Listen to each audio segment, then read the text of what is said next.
Productive Dentist Academy podcast network. Ladies and gentlemen, including Dr. Tom from Omaha, I shout out to you again. Thanks for listening to us. Welcome to Everyday Practices Dental Podcast with the fantabulous host, Regan Robertson, co-hosted by Dr. Maggie Augustyn, who recently had a monumental, but not one of those kinds of monumental birthdays. But nonetheless, happy birthday, Dr. Maggie, and welcome, y'all.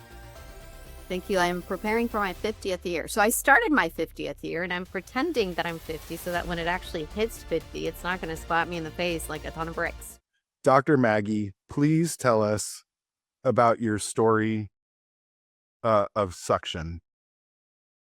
So it happened to be my day off. And so there's no such thing as a day off. Right. Or is there? I don't believe you already. Right. Yeah. So I'm just here, not chilling, but working on charts and doing whatever I need to be doing. And then all of a sudden the humming kind of stops. And it sounds great when that happens, except it doesn't because there's patients in the chair. And so I think we have 7 ops and maybe they're like 4 of them were filled. My partner and the hygienists were working.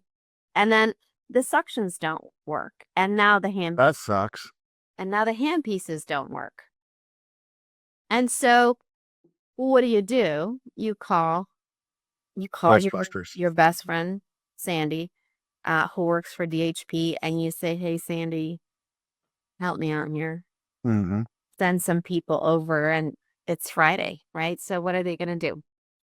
Schedule you for Monday, Tuesday, Wednesday, Thursday, you choose, right? But no, Sandy is incredible. So Sandy's like, you know what? You're going to be the last stop. Go Sandy. I'll be there after like 3:30.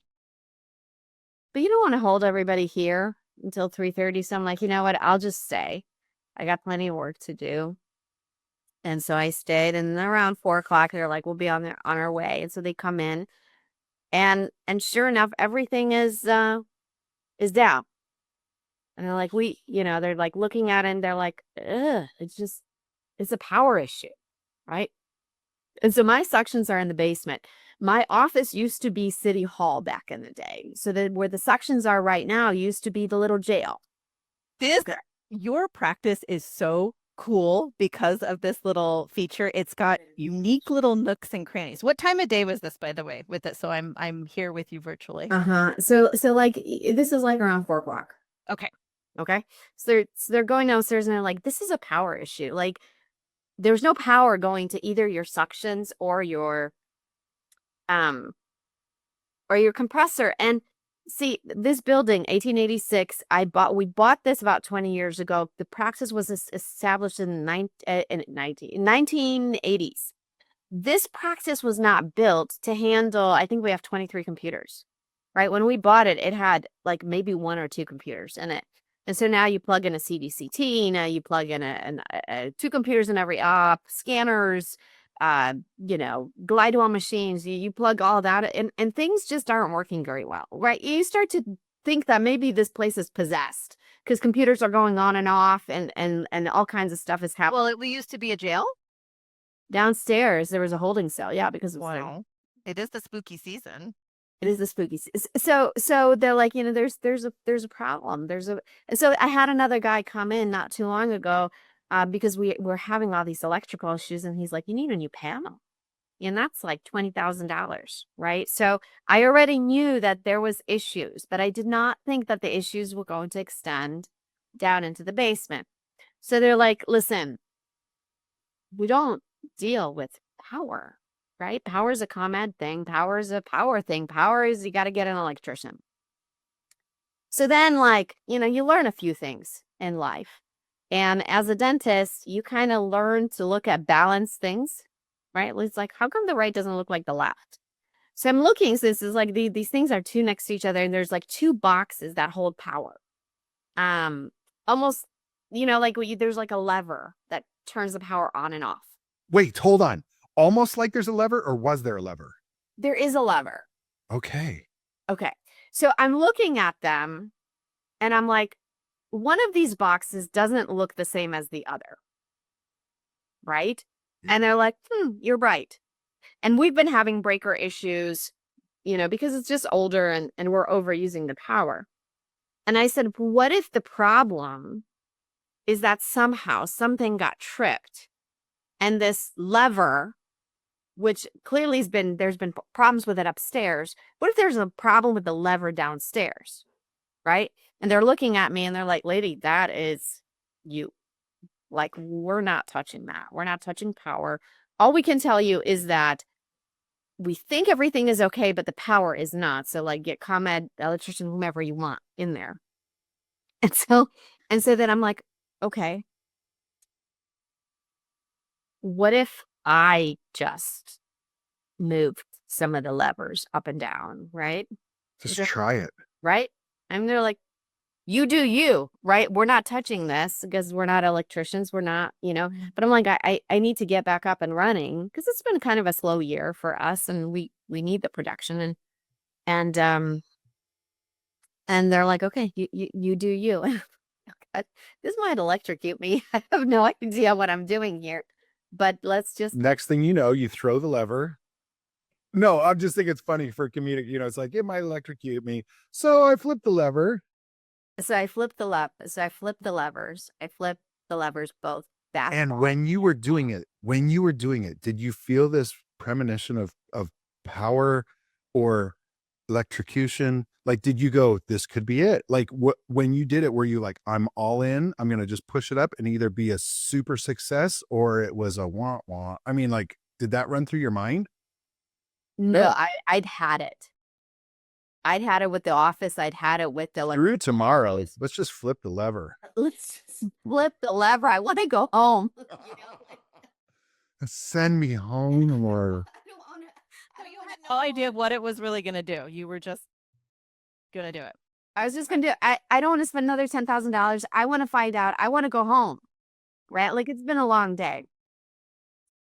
So I should have probably put gloves on. I should have put rubber boots on. I mean, like, now thinking about it, I'm like, what?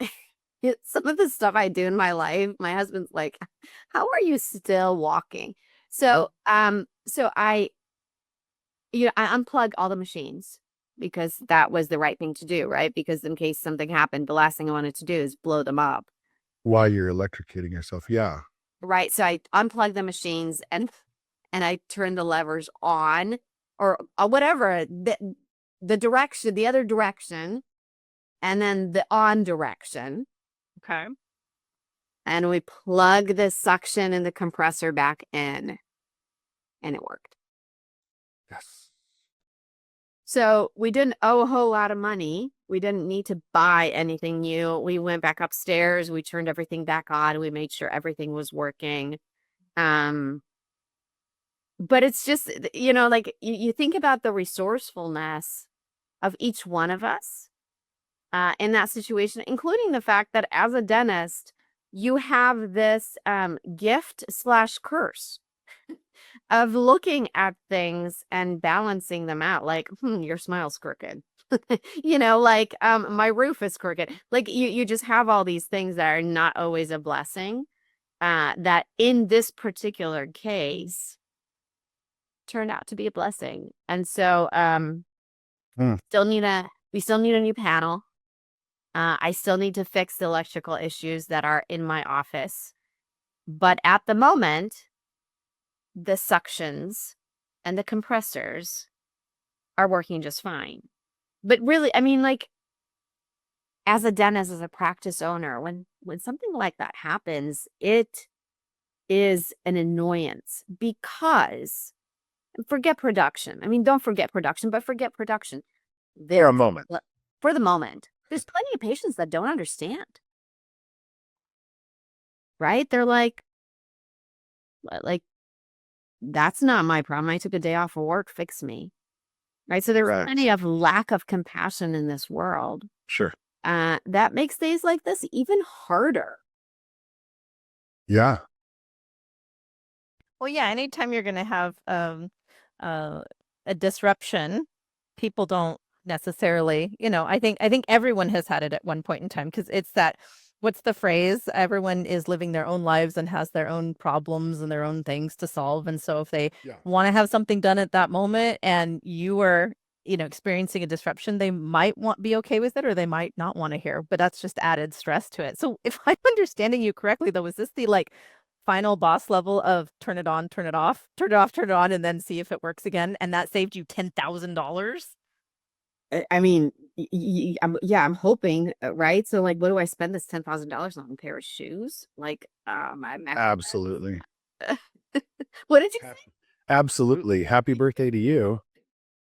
There's a nice Ferragamo, I'm sure, wardrobe just waiting with their name on it for that.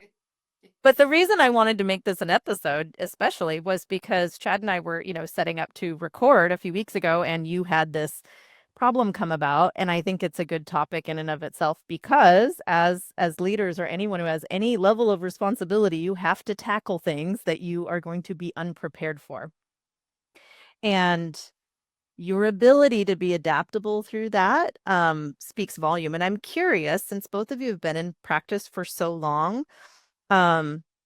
is it situations like this that just sort of by being thrown into it, your resilience is built? Or is it an intentional act over the past 2 decades where you have said, this is how I'm building my resilience to be able to handle things like this? You're not born with it. I mean, you think about a lot of the new dentists that are graduating today and just how incredibly overwhelmed they are by just the way that patients speak to them, or the way that management is treating them, and how much they carry that, and how much they're not able to see themselves for who they truly are as a result of all these realities that they find themselves in that are not entirely accurate. So, I mean, this is not the first time that I've lost power or suction. I've cried over it. I've been so scared. Probably had a panic attack over it. But this is my 20th year of owning a practice. I don't know how many times I've had to replace the sections or fix the sections. So yeah, the more times you do it, the more resilience and understanding you gain. And then the other thing that you come up with, and I think Chad kind of agrees with me on that, is that if you arrive at a point where you have a patient coming in and they're throwing a fit because something happened that's out of your control, suctions are down, power is down, whatever, and they're throwing a fit, and they're really disrespectful to you or your team, yeah, GTFO. Like, I'm sorry, there's no place for you here. You are not my people, and I don't want to work. I want nothing to do with you. So, like, along with that resilience, there's also this self-respect that you grow. Yep. Of what are you willing to accept and live with? Yeah, and oh, go ahead. Chad. No, you do it. No, I was just relating as being a parent. There are some things that you have no choice, but you have to go through. You have to walk through the fire in order to build that resiliency. And that's something that I've been teaching, or discussing. I can't say teaching, but discussing with my children, even, as they come into young adulthood, and I often want to protect them. And I think about our teams as well. Like, there's certain things you have to let them go through it, as painful as it is. Otherwise, they don't get to build those types of muscles. And when I think about myself and some of the challenges that I've had that have been particularly painful, but now that I'm on the other side of it, I'm like, man, now I do get to turn around and help others that haven't experienced this yet. And I do feel, wiser and better because of it. It's good to have colleagues to be able to complain to and bounce ideas off of and get little victory points from that, because chain of command, you don't necessarily want to complain down. And I'm not putting the position of the patient down, but they don't understand on the same level, so complaining to them about, well, let me tell you why this is a problem. They don't care, and nor should they really. I mean, that's okay. But yeah, to answer your question, Regan, I think it is little successes that add up over time. So you might not be able to know what to do until this happens, and it might be a 14,000 foot mountain that you're climbing that day, symbolically speaking, like throwing that lever and, figuring out the fortitude of what to do with that. But you've done 1,000-foot hills, and then you've done 5,000-foot hills, and you've done 10,000-foot mountains and stuff like that. So when when someone asks, I know before, like when someone has asked, have you done 4 implants on a patient before? And when the answer was no, it's just like, but I've done 2, and I suppose I've done 2 enough that, like, why would 4 be any different than 2? Or when someone says, have you ever pulled a wisdom tooth before? And, it's like, no, but I've pulled other teeth before. This one's just behind that one. Why is that I don't know if I'm understanding the question, because specifically that wisdom tooth, no, but I've pulled other teeth before. Or have you ever dug out an impacted, canine before? No, but I've done an impacted wisdom tooth before. So like, why is that a big deal? So you take those. Did patients ask you those questions? They have before. Well, I'm laughing because when you and I Very were in rarely. Dominican Republic and doing the mission work, I asked you how many teeth have you extracted, and you said something crazy like Yes, I stopped oh, counting after 1,000 or 10,000 or something, and I was like, what? Yeah. Like after that, it didn't seem important to me anymore. And so I was just like, I don't know. It's like Charlie Sheen and the amount of women he's been with. Uncountable. But That just come up. what was his saying? Winning. Tiger blood. So yeah, I just, does that resonate with you guys? That basically, little victories add up. But yes, there was a point where it's just like, have I done, 4 implants on the same arch? It's like, oh no, but I've done 4 implants on the, different arches. And this is just kind of at the same time. Like, why is this? So I've done, that might be a 15,000-foot mountain to climb, but it's like, but I've done 14,000. So this is going to be a new altitude, but it's still, it's achievable. I don't know. I've thought that before. It was my first year out of school when I was, pulling some wisdom teeth. And I don't think we had any experience with it in school, but I started my own practice right out of school, and I wanted the money. So like when someone had a wisdom tooth to pull, heck yeah, I'll do it. I like pulling teeth, well, have you ever pulled an impacted wisdom tooth? I'm like, I don't know, but let's give it a try, and then it's like, yes, but that one that you did was soft tissue impaction. This one's full bony impaction. And this one, and it's like, okay, so I have to dig deeper. Let's get it out. Like someone's got to do it right. And I know there's some naivety. And so let's not remove this, okay? Let's not remove the fact that you are a lifelong learner and you don't just go and pick up a scalpel and you're like, I think I'm going to drill here, right? Like, I mean, let's put that in perspective. Context. You. Sure. But as much as though, if someone says, have you climbed an 18,000-foot mountain? And you're like, no, but I've done 40, 16,000-foot mountains. It's like, what? So there's something to be said about those last 2,000 feet. Like, I don't know about the preparation to that, but it's just like, surely there's a little bit of a difference. And it'd be like someone saying, like, have you ever ridden your bike 10 miles? Oh yeah, well, I could ride it 100 miles. It's just like doing 10-mile rides. It's like, not exactly, but you could do it. You just need to build up to it. And, if you've done 90 miles, you can do 100. And if you've done 100, you can do 102, so all I'm saying is, as you scale, the little victories that you've had in the past help you to have the resilience for this new novel idea of what you're going to accomplish, but you're going to accomplish it with the same skill set that you had, even though it's novel. That's all. So what I'm hearing you say is a lot of this has to do with mindset and where you're finding. Correct. That's it. I think mindset, to me, what kind of percentage do you think mindset takes when it comes to, your overall like satisfaction within any given day? Because I mean, I know what it feels like to wake up in a bad mood. And I work really, really hard at making sure that I switch that around if I'm going to wake up in a bad mood. I mean, you can always allow your emotions to be there. You don't want to deny your emotions. You want to let it flow through you. But for the hardest points in my time or the most annoying times in my life, I mean, your mindset's going to make or break you. I don't know. Maggie, what was your mindset? Because you said you were annoyed. Like you said, you really were annoyed and you wanted to go home. Yeah. Do you think you got through it? Yeah, no, I mean, annoyance doesn't bother me. Like, there's other emotions that I find far more uncomfortable, like fear. Fear is very difficult for me. I'm both fearful and fearless all at the same time, right? Being a parent, you kind of end up being both. Um, That's a book title right there. Fearful but fearless. Do it you- scared. the annoyance didn't take over. The annoyance didn't. It's just, I mean, like, annoyance is just always there. It's like a fly, like, it's like, okay, go away, like a mosquito.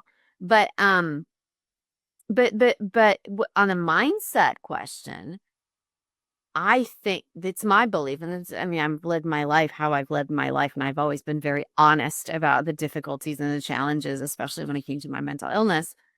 I will tell you, I think that the way that I look at the world in any given moment this is me, okay? This is me, this is my life. It's about 95% of my interpretation of reality.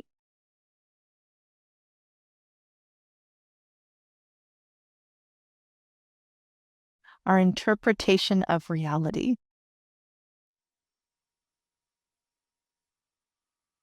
Right? What do you see? What do you choose to see? Mm-hmm. There's this drawing that I made when I was in France a long time ago, and it's two people, and they're surrounded by so it was a sculpture that I was drawing, and they're surrounded by barbed wire, right? And then I drew that, and it's these two people, and there's like this thing that goes around them. What do you see? Do you see two lovers celestially connected, right? Or do you see two lovers around with the barbed wire because they're not supposed to be together because it's so wrong? I mean, it is what is your interpretation of life that will unfold and allow you to feel the emotion of the next moment. I have some pop culture to insert here. Let's do it. I'm watching Dancing with the Stars. So that's like our show right now. And specifically because Corey Feldman was going to be on it. And I, am an 80s kid and I love 80s everything. So I was excited to see Corey on this show. And he's quite controversial, which I found out. I didn't really know that. So we watch all of these dancers and it is hard. I mean, the fact that these people, like a lot of them look like right out of the gate that they are already professional dancers, but they're rehearsing for hours a day, completely out of their comfort zone. It's physically demanding. And the older I get, the more I appreciate what physically demanding really feels like. Like we've got Robert Irwin, who is, Steve Irwin, the crocodile hunter's son on, and he's like 20 something, 21 years old. So of course, he's got this huge stamina. And then there's Corey, who's in his 50s. And the first week he was pretty stiff, threw in some Michael Jackson moves, even though it was a showroom, because that's what he does. His signature Moves. And he got a pretty bad score. I don't know if it was the worst score. Maybe it was like the worst score, but it was pretty bad. I didn't think much of it. And then the next week, he dances and he's eliminated. And what came after that is a really powerful demonstration on mindset. So the reports are coming out now. Let's verify, right? So listener, if you're into this kind of gossip, do your own research. I say none of this is factual, but what I have heard is that his response to it after the first week and getting a really low score, allegedly, is that he said, I really got a low score and I don't think it was fair that I got I can't possibly make up the difference between this week and next week to get enough votes to be able to come back. And then the additional, rumor next to it was, okay, well, I'm just not going to show up to very many practices next week. I'm going to give my coach, who actually won Dancing with the Stars the previous season, I'm going to, she's wanting me to be in the dance studio X amount of hours. I don't really feel like I need to be there anyway. I think it'll be fine. And so then he shows up and he gives, a less than stellar performance, and then he's eliminated.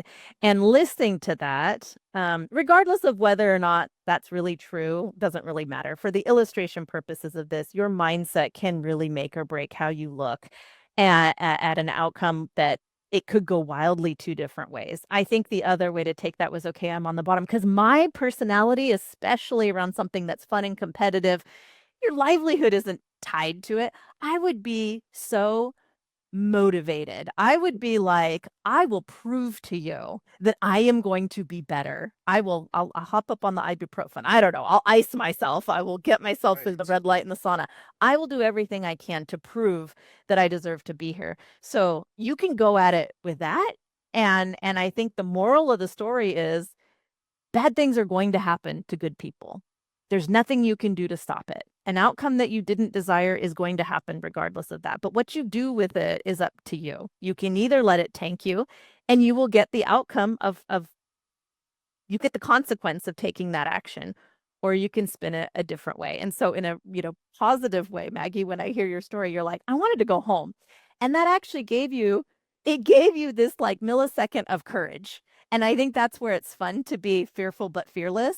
You kind of said, F it. Like, I want to go home. I'm just going to go do this. Thank you for still being here, Maggie, and not getting electrocuted. And it worked in your favor. And how many times in life do we do something and we give up when we are so close? We're so close to being there. And it looks like we're the exact opposite. It looks like we're that close to failing when actually, in actuality, we're that close from succeeding. I heard a guy one time, just give a quick analogy and then we can wrap up. But he said that there were two salt crystal friends, and the one salt crystal was saying to the other salt crystal, like, oh shoot, look, they're getting out some chili, and that chili is always bland. And they set the chili down, and then they grab the salt shaker and they go, oh no, but friend, this is it. We're going to get disintegrated into the chili. This is no good. And the salt crystal friend said, yeah, but when I hit that chili, that will never taste the same. And it was cool that like one salt crystal was looking at it as the death, and the other was still the same. It's like, yeah, I mean, I guess that's the end of us, but I'm going to make a difference to that tree. It's a rebirth. Right? Wow. Yeah. So listeners, find some resilience and some fortitude to go through with your decisions. If you need someone to run a fun idea by, why don't you write any of us? If it's on Facebook or anything like that, you can find this podcast advertised and whatnot. It would be Regan at productivedentist.com or Chad at productivedentist.com. And I'm not sure if Maggie at productivedentist.com. It's Dr. Maggie at myhappytooth.com. There you go. People, write us in. Tell us what you think about your scenario that you're either overcoming, have overcome, or you're challenged to think about how to hit that new 18,000 foot mountain. And you know what? Let's get you on the podcast and talk about That's right. That's that would be the next few feet. But I was thinking about that. If you're right, we'll talk to you about maybe coming on with us. All right, everyone. Hope you had a great episode listening in. Have a great day. Thank you for listening to another episode of Everyday Practices Podcast. It would mean the world if you can help spread the word by sharing this episode with a fellow dentist and leave us a review on iTunes or Spotify. Do you have an extraordinary story you'd like to share or feedback on how we can make this podcast even more awesome? Drop us an email at podcast@productivedentist.com. And don't forget to check out our other podcasts from Productive Dentist Academy at productivedentist.com/podcasts. See you next week.